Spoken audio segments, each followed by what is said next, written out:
Hi, I'm Rashonda Cade. This is Reading with Rashonda. We are reading The House Behind the Cedars by Charles Chesnutt. We are still on chapter 18. It's called Under the Old Regime, and we are not going to finish it today because it's a super long chapter. It just keeps going and going, so we're going to read until we're done reading for the day, and that's what we'll do. So we'll get started. So chapter 18 continued. One day, Judge Straight was sitting in his office reading a recently published pamphlet presenting an elaborate pro-slavery argument based upon the hopeless intellectual inferiority of the Negro and the physical and moral degeneration of mulattoes who combine the worst qualities of their two ancestral races. I know I just started, but let's read that again. A recently published pamphlet presenting an elaborate pro-slavery argument. Okay, I have to stop there. The war is over. By the time this book takes place, the war is over. Slavery has, in fact, ended. Yet, there was a recently published pamphlet talking about pro-slavery. Like, it's over. It's over. It's over. It's done. We don't need any more pro-slavery pamphlets. Slavery is not a thing that's happening anymore. But anyway, so it's based upon the hopeless intellectual inferiority of the Negro. Aww, the hopeless intellectual inferiority of the Negro. And we have a super intellectually, most likely superior Negro writing this novel. We cannot skip over the irony of that. And the physical and moral degeneration of mulattoes. Okay, so we've talked about mulattoes who are, it means, mixed. It's got different root words. But anyway, we most often think of it as somebody who has one black parent and one white parent. We won't get into how white is the white parent and how black is the black parent, but apparently if you have parents of different races, you are a physical and moral degenerate who combined the worst qualities of their two ancestral races. That was a lot. It's not even a whole sentence. It's a parenthetical. It's an aside. That was a lot packed into that aside.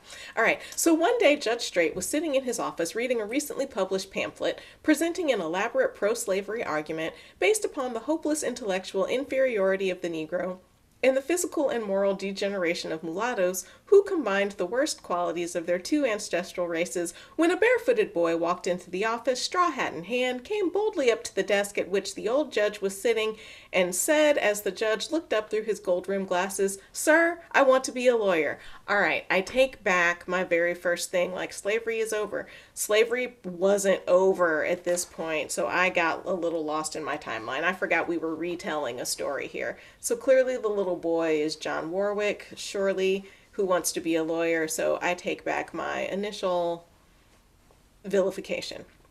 "Sir, I want to be a lawyer." "God bless me," exclaimed the judge. "It is a singular desire from a singular source and expressed in a singular way. Who the devil are you, sir, that wish so strange a thing as to become a lawyer? Everybody's servant?" That's interesting to think of a lawyer as everybody's servant. I get that. But it was also very singular that this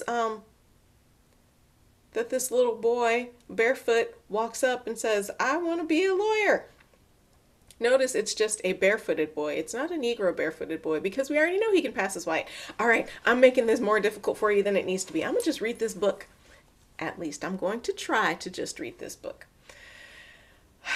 "And everybody's master, sir," replied the lad stoutly. "Good on you, mate." "That is a matter of opinion and open to argument," rejoined the judge, amused and secretly flattered by this tribute to his profession, "though there may be a grain of truth in what you say. But what is your name, Mr. Would-be Lawyer?"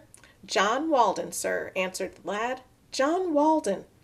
"Walden," mused the judge. "What Walden can that be? Do you belong to the town?" "Yes, sir." "Huh! I can't imagine who you are. It's plain that you are a lad of good blood, and yet I don't know whose son you can be. What is your father's name?" The lad hesitated, then flushed crimson. The old gentleman noted his hesitation. It is a wise son, he thought, that knows his own father. He is a bright lad and will have this question put to him more than once. I'll see how he answers it. The boy maintained an awkward silence while the old judge eyed him keenly. My father's dead, he said at length in a low voice. I'm Miss Molly Walden's son. He had expected, of course, to tell who he was if asked, but had not foreseen just the form of the inquiry. And while he had thought more of his race than of his illegitimate birth, he realized at this moment as never before that this question, too, would always be with him. As put now by Judge Straight, it made him wince. He had not read his father's books for nothing. I don't even really have anything to say, but let's just sit and let that sink in. God bless my soul, exclaimed the judge in genuine surprise at this answer. And you want to be a lawyer? Oh my gosh, you have aspirations. The situation was so much worse than he had expected that even an old practitioner, case hardened by years of life at the trial table and on the bench, was startled for a moment into a comical sort of consternation, so apparent that a lad less stout-hearted would have weakened and fled at the sight of it. Yes, sir, why not? Responded the boy, trembling a little at the knees but stoutly holding his ground. He wants to be a lawyer, and he asks me why not? Muttered the judge, speaking apparently to himself. He rose from his chair, walked across the room, and threw open a window. The cool morning air brought with it the babbling of the stream below and the murmur of the mill nearby. He glanced across the creek to the ruined foundation of an old house on the low ground beyond the creek. Turning from the window, he looked back at the boy, who had remained standing between him and the door. At that moment, another lad came along the street and stopped opposite the open doorway. The presence of the two boys in connection with the book he had been reading suggested a comparison. The judge knew the lad outside as the son of a leading merchant of the town. The merchant and his wife were both of old families which had lived in the community for several generations, and whose blood was presumably of the purest strain. Yet the boy was sallow, with amorphous features, thin shanks, and stooping shoulders. The youth standing in the judge's office, on the contrary, was straight, shapely, and well-grown. His eye was clear, and he kept it fixed on the old gentleman with a look in which there was nothing of cringing. He was no darker than many a white boy bronzed by the southern sun. His hair and eyes were black, and his features of the high-bred, clean-cut order that marks the patrician type the world over. What struck the judge most forcibly, however, was the lad's resemblance to an old friend and companion and client. He recalled a certain conversation with this old friend who had said to him one day, "Archie, I'm coming in to have you draw my will. There are some children for whom I would like to make ample provision. I can't give them anything else, but money will make them free of the world." The judge's friend had died suddenly before carrying out this good intention. They always die before the good things they're trying to do in their wills. Or they do the good things in their wills and like they live forever and nothing good happens until they die and it's too late. All right. The judge had taken occasion to suggest the existence of these children and their father's intentions concerning them to the distant relatives who had inherited his friend's large estate. They had chosen to take offense at the suggestion. Of course! Why are they going to share the estate with illegitimate children who are not named in the will? Of course they took offense to that. One had thought it in shocking bad taste. Another considered any mention of such a subject an insult to his cousin's memory. A third had said, with flashing eyes, that the woman and her children had already robbed the estate of enough, that it was a pity the little niggers were not slaves, that they would have added measurably to the value of the property. Judge Straight's manner indicated some disapproval of their attitude, and the settlement of the estate was placed in other hands than his. Now, this son, with his father's face and his father's voice, stood before his father's friend, demanding entrance to the golden gate of opportunity which society barred to all who bore the blood of the despised race. I like that we're getting this tension. I mean, I've got some issues. Clearly, I've got some issues. But we're grappling with the judge seeing who he thought initially was a white boy, coming up to him and saying, "I want to be a lawyer," and thinking, okay, but then when he found out that this wasn't a white boy, he thought it was preposterous. But then he started thinking about his friend who this little boy looks just like, and now he's kind of rethinking his stance on race. Like, well, there's this little boy in front of me and he's smart and he's not afraid. There's this other little boy outside who I know is white and he doesn't look like he's going to be anything when he grows up. So he's grappling with the issues of race, and it's good to see. We all grapple with issues of race at some point or another. So it's nice to watch somebody else grappling with it. I love books, I love fiction, I love nonfiction, but something I particularly enjoy about fiction is that you can empathize with what a character is going through and you can apply it to your life, but you have a little bit of a distance. It's really very beautiful. I'll keep reading. As he kept on looking at the boy, who began at length to grow somewhat embarrassed under this keen scrutiny, the judge's mind reverted to certain laws and judicial decisions that he had looked up once or twice in his lifetime. Even the law, the instrument by which tyranny riveted the chains upon its victims, had revolted now and then against the senseless and unnatural prejudice by which a race ascribing its superiority to right of blood permitted a mere suspicion of servile blood to outweigh a vast preponderance of its own. So he's saying there are a few laws that question the one-drop rule. The one-drop rule being if you have one drop of black blood in you, then you're black. I'll continue. Why indeed should he not be a lawyer or anything else that a man might be if it be in him? Remember at the very beginning of the book, John was like, I'm a man, I want to be a man, I'm a man, a man can do this, a man can do that, I need the chance of a man, the possibility of a man, the prospects of a man, man, man, man, man, man, man, man. And we get a little bit of an echo of that here. Why indeed should he not be a lawyer or anything else that a man might be if it be in him? Asked the judge, speaking rather to himself than to the boy. Sit down, he ordered, pointing to a chair on the other side of the room. That he should ask a colored lad to be seated in his presence was of itself enough to stamp the judge as eccentric. A colored boy that he did not know was a colored boy. Let's keep that in mind. He didn't look at him and say, hey, look, there goes a colored boy. But as soon as he found out he was a colored boy, he was like, oh, all these other things came to mind. I got called colored once. I was like, what year is it? Did I just get called colored? I walked into a salon. It was like a Great Clips. I think it was a Great Clips. And anyway, there was an old lady there and she called me colored and I was like, huh, that's fascinating. It was late 90s, like maybe like 99, 2000 or something. Anyway, sorry, I got distracted.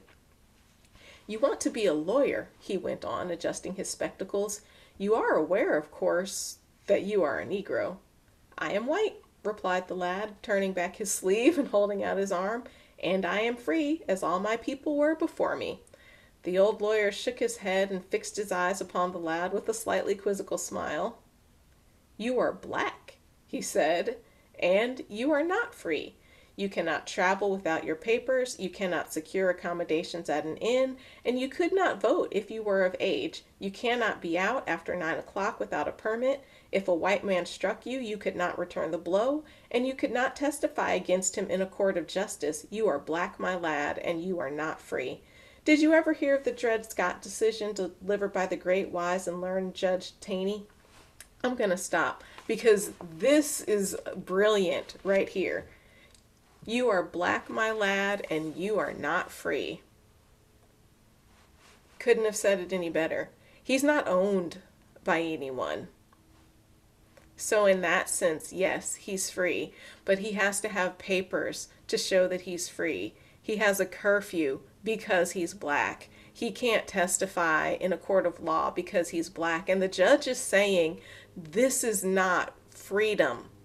You are black, therefore you are not free, even if you are not owned by anybody. And that I think is really, really important. Just because you're not owned by somebody doesn't mean you're free. doesn't mean you get to exercise all of the rights and privileges of citizenship. And here in 2021, we are still going through that. Slavery still happens. There are sexual slaves, but as an institution, it doesn't exist.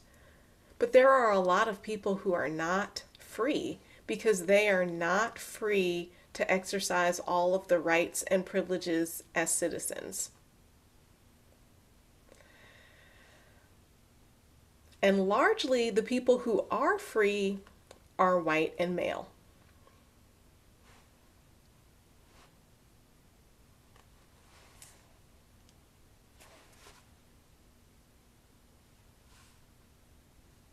I'll just keep reading. I will just keep reading, but I like how Chesnutt's defining freedom here. Just because you're not owned doesn't mean you're not free. I mean, just because you're not owned doesn't mean you are free. And I think we need to sit with that and think about what is freedom and what does it look like. But I also want to add, you can be free in your spirit and you can be free in your mind, even if you're not free in your body. All right, so the judge said, you are black, my lad, and you are not free. Did you ever hear of the Dred Scott decision delivered by the great, wise, and learned Judge Taney? No, sir, answered the boy. It is too long to read, rejoined the judge, taking up the pamphlet he had laid down upon the lad's entrance, but it says in substance, as quoted by this author, that Negroes are beings of an inferior order and altogether unfit to associate with the white race, either in social or political relations. In fact, so inferior that they have no rights which the white man is bound to respect. And that, every time I think about Dred Scott, that chokes me up. They have no rights which the white man is bound to respect, and that the Negro may justly and lawfully be reduced to slavery for his benefit. That is the law of this nation, and that is the reason why you cannot be a lawyer. No rights which the white man is bound to respect. It may all be true, replied the boy, but it don't apply to me. It says a Negro is black. I am white and not black. He makes a valid point. Black as ink, my lad, returned the lawyer, shaking his head. One touch of nature makes the whole world kin, says the poet. Somewhere, sometime, you had a black ancestor. One drop of black blood makes the whole man black. Why shouldn't it be the other way if the white blood is so much superior? Inquired the lad. I have often thought that. If white blood is so amazing, why doesn't it counteract the teeniest bit of black blood?